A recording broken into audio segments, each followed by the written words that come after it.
Buenas noches, sonámbulos y desvelados profesionales.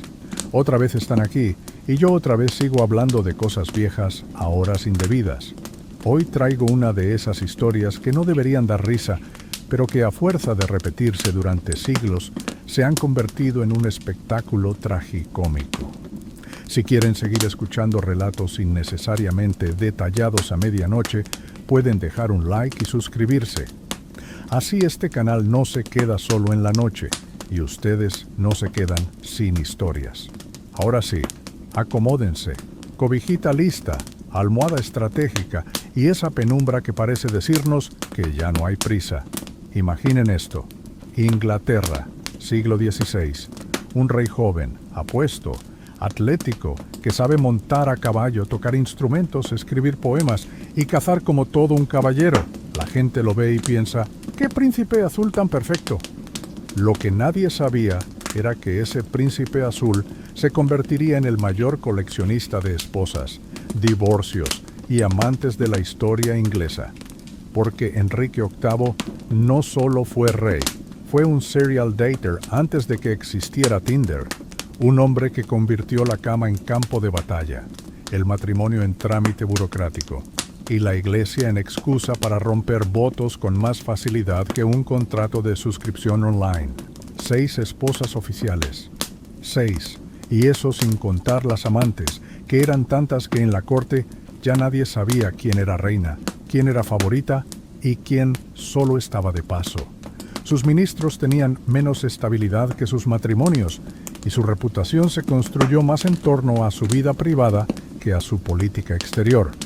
A Enrique lo podemos imaginar como el reality show que Netflix todavía no se ha atrevido a producir, Keeping Up with the Tudors. Cada matrimonio fue distinto, pero todos terminaron en drama. Divorcios históricos, ejecuciones, partos fatales, engaños adolescentes y al final, un rey gordo y paranoico que parecía más un villano de caricatura que aquel príncipe encantador del inicio. Y sin embargo, sigue siendo uno de los reyes más recordados, porque hay algo irresistible en ver cómo alguien con tanto poder podía ser tan desastroso en lo más básico, su vida amorosa. Así que esta noche vamos a repasar las infidelidades, las esposas, los divorcios y los escándalos de Enrique VIII. No como una lección solemne, sino como lo que realmente fue. Una tragicomedia real con más giros de guión que una telenovela. Prepárense, porque el rey más infiel de Europa no solo engañó a sus esposas, también engañó a todo un país. Cuando Enrique nació en 1491, no estaba destinado a ser rey. Era el segundo hijo de Enrique VIII, así que el trono le correspondía a su hermano mayor, Arturo, y eso lo convirtió en un príncipe con más tiempo libre de lo normal. Podía dedicarse al estudio, al deporte, a la música, a la casa. Básicamente a ser el hermano guapo y atlético de la familia, sin las tensiones de gobernar. Creció como un muchacho atractivo, alto para su época, pelirrojo y con una complexión atlética que hacía suspirar a media corte. Tenía todo el paquete del príncipe ideal: culto, caballero, carismático, con habilidades en varios idiomas y un talento particular para la música. Si hubiera tenido Instagram, sería de esos perfiles de príncipe renacentista multifacético, con fotos cazando de día, tocando el laúd de noche y posando con mirada intensa. Pero el destino se encargó de darle un giro inesperado. Su hermano Arturo murió joven, y de pronto Enrique, con apenas 18 años, pasó de ser el príncipe secundario a convertirse en heredero al trono.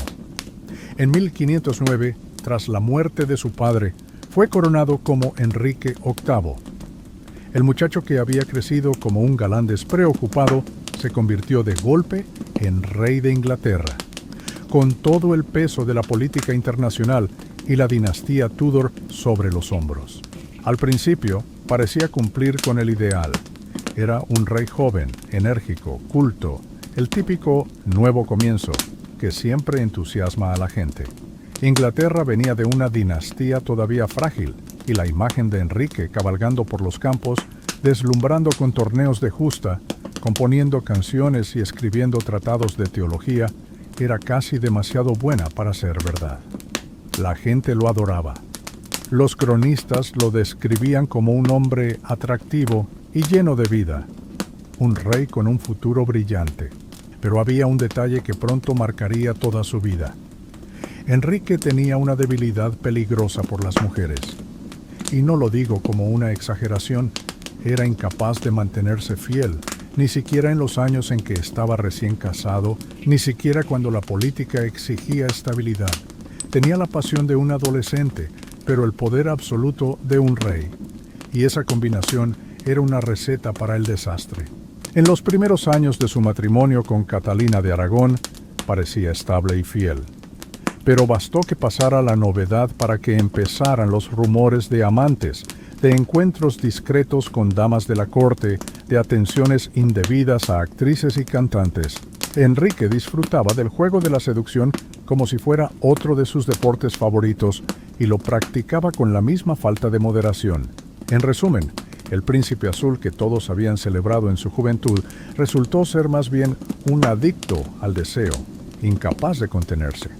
Lo que empezó como un reinado prometedor se fue convirtiendo poco a poco en un espectáculo de intrigas amorosas, con más giros de guión que una novela de enredos. Inglaterra había coronado a un rey joven y brillante, pero lo que recibió fue a un hombre que terminaría redefiniendo el matrimonio 6 veces. El primer gran capítulo del reality show matrimonial de Enrique VIII comenzó con Catalina de Aragón, una princesa española, nada menos que hija de los reyes católicos, Isabel y Fernando. O sea, la realeza top del momento, un enlace que consolidaba a Inglaterra dentro del club de las grandes monarquías europeas. Catalina había estado casada primero con Arturo, el hermano mayor de Enrique, pero como éste murió joven, la muchacha quedó viuda en la corte inglesa. Para no perder la alianza política, decidieron que se casara con Enrique, el segundo hermano, y así fue como la infanta española terminó convirtiéndose en la reina de Inglaterra. Al principio todo parecía funcionar. Catalina era culta, piadosa, con carácter fuerte y una gran influencia en la corte. Enrique la trataba con afecto y juntos formaban la imagen perfecta de la pareja real. El problema, y aquí empieza el drama, fue la descendencia. Catalina tuvo varios embarazos, pero casi todos terminaron en pérdidas o en hijos que murieron al poco de nacer. Solo sobrevivió una hija, María. Para un rey obsesionado con tener un heredero varón que asegurara la continuidad de la dinastía Tudor, aquello era una decepción constante. Y ya sabemos que Enrique no era de los que aceptaban la frustración con calma. Mientras tanto, el rey empezaba a distraerse con mujeres de la corte. Catalina, cada vez más mayor y debilitada por los embarazos fallidos, perdía el protagonismo, mientras Enrique encontraba nuevas distracciones en damas jóvenes. El matrimonio, que había comenzado como una alianza sólida, empezó a fracturarse bajo el peso de la infidelidad y la obsesión por un hijo varón. Y entonces apareció Ana Bolena. Enrique se obsesionó con ella y la relación con Catalina se volvió insostenible. Pero había un problema. El rey no podía simplemente divorciarse. El matrimonio estaba bendecido por el Papa y la Iglesia no reconocía el divorcio como una opción. Cualquier otro hombre habría aceptado su destino, pero Enrique VIII no era cualquier hombre. Era un monarca acostumbrado a salirse con la suya. Así que decidió que si la Iglesia no le daba el divorcio, él inventaría una nueva. Literalmente. Fue así como Enrique rompió con Roma y creó la Iglesia de Inglaterra, con él como cabeza suprema. Todo para poder anular su matrimonio con Catalina y casarse con Ana Bolena. En otras palabras, el divorcio más caro de la historia. No solo rompió con su esposa, rompió con el Papa, con siglos de tradición y con media Europa. Y de paso, encendió una mecha que terminaría en décadas de guerras religiosas. Todo porque un rey infiel quería casarse con su amante oficial. Catalina, mientras tanto, fue desterrada a vivir en condiciones cada vez más duras. murió sola y convencida de que seguía siendo la única esposa legítima de Enrique. Y de alguna forma tenía razón. El divorcio que cambió la historia fue, en su momento, un acto de puro capricho. Enrique no solo rompió su matrimonio, rompió a toda una cristiandad. Si Catalina de Aragón representaba el matrimonio político, Ana Bolena fue la pasión obsesiva. Era joven, elegante, con un carisma magnético y una habilidad especial para convertir la coquetería en poder. No era la más hermosa de la corte según los cronistas, pero tenía algo más importante: encanto y astucia. Podríamos decir que Ana era la influencer del siglo XVI, capaz de manejar miradas, gestos y silencios con la misma precisión con la que hoy alguien maneja un feed de Instagram. Enrique se fijó en ella cuando servía como dama de compañía de Catalina, pero a diferencia de tantas otras amantes pasajeras, Ana no se dejó arrastrar con facilidad. No aceptó convertirse en la enésima conquista sin título. Al contrario, lo que hizo fue jugar con la situación. Se negó a ser su amante mientras no le ofreciera algo más. Y ese algo más fue ni más ni menos que el matrimonio. Ana logró lo que parecía imposible: que un rey moviera cielo y tierra, rompiera con Roma y fundara una nueva iglesia, todo para convertirla en reina. El resultado fue espectacular. En 1523, Enrique se casó con Ana y la coronó como reina de Inglaterra.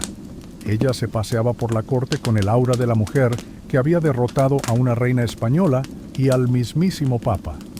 Era la nueva estrella del show Tudor, con toda la corte pendiente de su reinado. Pero claro, con Enrique siempre había un problema. Necesitaba un heredero varón. Y Ana, al igual que Catalina, solo le dio una hija, Isabel. Una hija que con el tiempo se convertiría en una de las reinas más poderosas de la historia, Isabel I. Pero en ese momento fue vista como una decepción. La presión sobre Ana creció rápido. Su relación con Enrique, que había sido una llama ardiente, comenzó a volverse tormentosa. El rey, que ya había demostrado ser experto en cambiar de amor, como quien cambia de sombrero, empezó a cansarse de sus discusiones, de su carácter fuerte y sobre todo de la falta de un hijo varón. Para colmo, Ana tenía enemigos por todas partes, nobles que nunca la habían aceptado, partidarios de Catalina que la odiaban, y hasta ministros que veían en ella un obstáculo. Lo que siguió fue una caída espectacular. Enrique decidió deshacerse de Ana con el mismo dramatismo con el que la había elevado. La acusó de adulterio, incesto y hasta de conspiración contra el rey. Los cargos eran tan exagerados que hoy suenan a un guión mal escrito, pero en aquel entonces bastaron para organizar un juicio público. Ana fue declarada culpable y condenada a morir decapitada en 1536. La escena de su ejecución quedó grabada en la memoria inglesa. La exreina, vestida con dignidad, dirigiéndose a la multitud antes de colocar la cabeza sobre el bloque. Enrique, mientras tanto, ya planeaba su siguiente boda. Ana, la mujer que había redefinido la historia inglesa, terminó siendo recordada tanto por su ambición como por su final trágico. Fue la influencer que alcanzó la cima y la perdió en cuestión de años, demostrando que, con Enrique VIII, el amor siempre podía convertirse en sentencia de muerte. Después del huracán que fue Ana Bolena, Enrique necesitaba algo de calma y la encontró en Jane Seymour. Jane no tenía el magnetismo ni el carácter explosivo de su predecesora, pero quizá eso fue justamente lo que atrajo al rey. Era discreta, dócil, con fama de virtuosa y tranquila. Básicamente, el anti-Ana Bolena. Y tras el drama de acusaciones, juicios y una decapitación que todavía resonaba en los pasillos del palacio, Enrique debió pensar que Jane era como un bálsamo. Se casaron en 1536, apenas unos días después de la ejecución de Ana. Sí, Enrique no se tomó ni un duelo simbólico. El luto lo resolvió cambiando de esposa como quien cambia de caballo cansado en plena cacería. Pero lo cierto es que Jane le ofreció lo que él había buscado obsesivamente en sus 2 matrimonios anteriores, un heredero varón. En 1537 dio a luz a Eduardo, el futuro Eduardo VI. Y por fin Enrique pudo respirar aliviado. La dinastía Tudor tenía asegurada la sucesión masculina. Durante un tiempo Jane fue la esposa que parecía haber cumplido con la misión más importante, darle al rey un hijo. Enrique la celebró, la mimó y la elevó como la esposa ideal. Pero el destino jugó una carta cruel. Apenas unos días después del parto, Jane murió por complicaciones. Fue el único matrimonio de Enrique que no terminó en divorcio, ni en ejecución, sino en tragedia natural. La reacción del rey fue distinta a lo que se esperaba. A diferencia de Catalina y Ana, a Jane la lloró sinceramente. Se cuenta que se vistió de luto verdadero y que nunca dejó de recordarla como su única esposa verdadera. Lo irónico es que Jane, que había pasado más desapercibida que sus antecesoras, se convirtió en la favorita póstuma. Su retrato permaneció en palacio, y cuando Enrique murió, ordenó ser enterrado junto a ella, no junto a ninguna de las otras 5 esposas. En términos políticos, Jane no tuvo tiempo de dejar huella en la corte. Fue reina apenas poco más de un año, lo suficiente para asegurar el ansiado heredero. Pero su muerte temprana la convirtió en una figura casi intocable en contraste con la mala fama que Enrique se encargó de difundir sobre Catalina y Ana. Era la santa dentro del caos de las esposas Tudor, la única que, según el rey, no lo había decepcionado. Lo cierto es que Jane Seymour no fue tanto un amor épico como una solución. Dio a luz a un hijo varón y, al morir, dejó tras de sí la imagen de la reina obediente y silenciosa que nunca tuvo oportunidad de fallar. Para Enrique, acostumbrado al conflicto, esa ausencia de drama fue casi un respiro. Para la historia, en cambio, Jane quedó como un recordatorio de lo fugaz que podía ser la estabilidad en la vida matrimonial de un rey que parecía maldecido en el amor. Después de la muerte de Jane Seymour, Enrique seguía necesitando algo básico: compañía, estabilidad y, por supuesto, más esposas. Porque si algo definía su vida, era la incapacidad de estar solo. Lo que vino después fue casi un desfile de matrimonios express, cada uno con un desenlace distinto y cada cual más digno de una tragicomedia. Primero llegó Ana de Cleves, una princesa alemana elegida por motivos políticos. Enrique no la conocía en persona, pero había visto un retrato pintado por Hans Holbein y quedó convencido de que era una belleza. Cuando finalmente la conoció, la decepción fue brutal. Según sus propias palabras, no era tan guapa como el retrato sugería. En términos modernos, podemos decir que Ana de Cleves fue víctima del primer catfish documentado de la historia. El rey, indignado por lo que consideraba publicidad engañosa, anuló el matrimonio en cuestión de meses. Eso sí, Ana salió ganando. Mantuvo su título de hermana del rey. Recibió tierras, palacios y una pensión generosa. Mientras sus sucesoras perdían la cabeza, ella se retiró a vivir tranquila en Inglaterra, disfrutando de la vida como la ex, con mejores beneficios de la historia. Después vino Catalina Howard, sobrina de Ana Bolena, y con una edad que hoy en día nos parecería perturbadora. Apenas una adolescente cuando se casó con un Enrique ya cincuentón, obeso y enfermo. Para la corte fue un escándalo, pero para el rey era como una nueva oportunidad de recuperar la juventud. El problema es que Catalina, joven y rodeada de pretendientes de su edad, decidió que no estaba hecha para ser esposa ejemplar. Se involucró en romances paralelos y cuando se descubrió, fue acusada de adulterio. En 1542 terminó en el mismo lugar que su tía, en el cadalso, decapitada.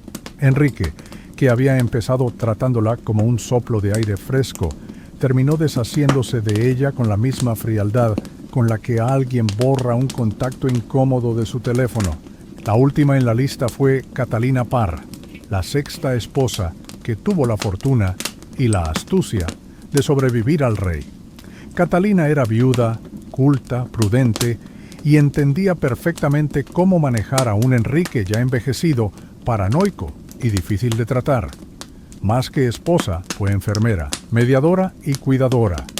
Logró reconciliar al rey con sus hijas, María e Isabel, y asegurar que volvieran a la línea sucesoria. Fue una reina práctica, consciente de que su mayor logro sería simplemente salir viva de aquella montaña rusa de matrimonios, y lo consiguió. Cuando Enrique murió en 1547, Catalina Parr quedó libre para casarse de nuevo, esta vez por amor, y tuvo por fin una vida más tranquila. Estas tres últimas esposas representan tres finales posibles dentro del universo de Enrique: la que se salvó por una anulación y se retiró feliz, la que cayó en desgracia por infidelidad y la que logró sobrevivir cuidando al rey hasta el final. Era como si el monarca hubiera querido probar todos los desenlaces posibles de una relación en un solo reinado. Si 6 esposas oficiales ya parecen un exceso, lo cierto es que la vida amorosa de Enrique o Catbó no se limitó a los altares. El rey también tuvo una larga lista de amantes y aventuras, muchas de ellas apenas registradas en documentos oficiales, pero lo suficientemente sabrosas como para alimentar el chismorreo cortesano durante siglos. Era como si el palacio de Whitehall funcionara con 2 agendas: la de ministros, que hablaba de política exterior, y la de damas de compañía, que hablaba de quién compartía la cama del rey esa semana. Entre las amantes más conocidas estuvo Elizabeth Blount, apodada Bessie.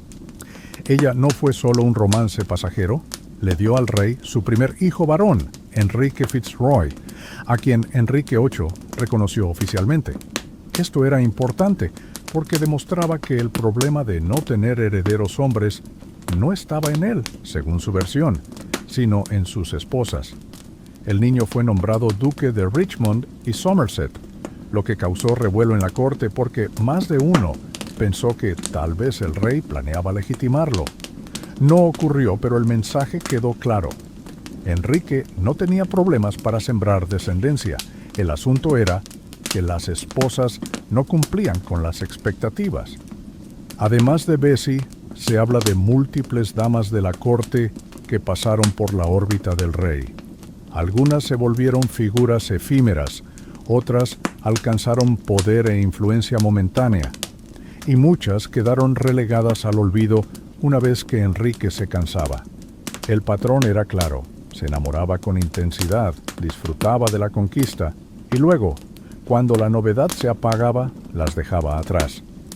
La corte Tudor funcionaba como una especie de dating app medieval, pero con la diferencia de que el swipe left podía costarte la cabeza. Lo interesante es cómo las amantes se entrelazaban con la política. Cada dama tenía una familia detrás, y ser amante del rey podía significar que tus parientes recibieran títulos, cargos o favores. Eso convertía la cama real en un campo de batalla político donde los clanes competían entre sí para colocar a una sobrina o una hija cerca de Enrique. De esa manera, el reality show amoroso del rey no era solo un chisme de alcoba, era un tablero donde se jugaba el poder de Inglaterra. Y, por supuesto, los rumores de hijos ilegítimos nunca dejaron de circular. Aunque solo uno fue reconocido oficialmente, se hablaba de varios más desperdigados por la nobleza inglesa. Algunos historiadores creen que Enrique, en su paranoia, llegó a considerar legitimar a alguno de ellos, especialmente cuando sus esposas oficiales seguían fallando en darle varones. El problema era que hacerlo habría desatado un caos dinástico aún mayor del que ya tenía. Así, mientras ministros y embajadores intentaban negociar alianzas con Francia o con el Papa, la corte inglesa parecía más preocupada por quién sería la próxima favorita del rey. Enrique VIII convirtió su vida privada en espectáculo público, y con ello dejó claro que su legado no solo se escribiría en tratados o guerras, sino en escándalos que la gente seguiría comentando siglos después. Cuando se habla de Enrique VIII, lo primero que viene a la mente no son sus reformas administrativas, ni siquiera su rompimiento con Roma en términos políticos. Lo que recordamos son sus 6 esposas, sus amantes, sus divorcios y sus ejecuciones. Más que un estadista, quedó en la memoria como un hombre que convirtió la vida matrimonial en un espectáculo trágico y cómico al mismo tiempo. El rey más infiel de Europa es casi un título honorífico, ganado a pulso. Su obsesión por tener un heredero varón fue el motor de gran parte de su caos amoroso. Cada matrimonio, cada ruptura, cada amante, todo estaba atravesado por la necesidad de asegurar un hijo que continuara la dinastía Tudor. Y, sin embargo, la ironía final fue que no fue un hijo quien consolidó el poder de los Tudor, sino su hija Isabel I, fruto de la unión con Ana Bolena, esa esposa a la que mandó decapitar. Al final, la línea Tudor fue salvada por la descendencia femenina que tanto había despreciado. En lo político, Enrique fundó la Iglesia de Inglaterra, una decisión que cambió para siempre la historia religiosa del país y que generó conflictos durante siglos. Pero el pueblo no lo recuerda como un reformador religioso, lo recuerda como el hombre que rompió con el Papa para casarse con su amante. Para la gente común, aquello no era teología ni diplomacia, era puro chisme elevado a asunto de Estado. Y en lo personal, sus esposas se convirtieron en símbolos. Catalina de Aragón, la reina rechazada que murió aferrada a su título. Ana Bolena, la mujer ambiciosa que perdió la cabeza, literalmente. Jane Seymour, la única que le dio un hijo y murió en el parto. Ana de Cleves, la del matrimonio anulado por engaño de retrato. Catalina Howard, la adolescente ejecutada por infidelidad. Y Catalina Parr, la cuidadora que lo sobrevivió. Una tras otra, las 6 esposas forman un catálogo de desgracias que parece más una sátira que un capítulo real de historia. Si a esto le sumamos las amantes, los rumores de bastardos y la corte convertida en un escenario de celos y favoritismos, lo que tenemos es un monarca que gobernó tanto con decretos como con pasiones. Inglaterra bajo Enrique VIII fue un reino donde la política se decidía en los pasillos del Parlamento, pero también en los pasillos de la alcoba real. Quizá lo que lo hace tan fascinante es esa mezcla de grandeza y ridiculez. Fue un rey que acumuló poder, riqueza y control absoluto, pero que al mismo tiempo se dejó llevar por caprichos dignos de adolescente. Creó una iglesia para divorciarse, decapitó a esposas cuando se cansaba de ellas, y convirtió su vida amorosa en el mayor escándalo del Renacimiento. Y, sin embargo, su nombre sigue vivo, porque nos recuerda que incluso los hombres más poderosos del mundo pueden ser víctimas de sus pasiones más triviales. Así que mientras apagas la luz y dejas que esta historia se disuelva en la penumbra, piensa en Enrique VIII, el rey que no fue recordado por sus conquistas militares ni por su política exterior, sino por algo mucho más universal: sus infidelidades, sus amores imposibles y sus dramas matrimoniales. Porque al final la historia no siempre la escriben los grandes héroes, sino también los grandes desastres amorosos.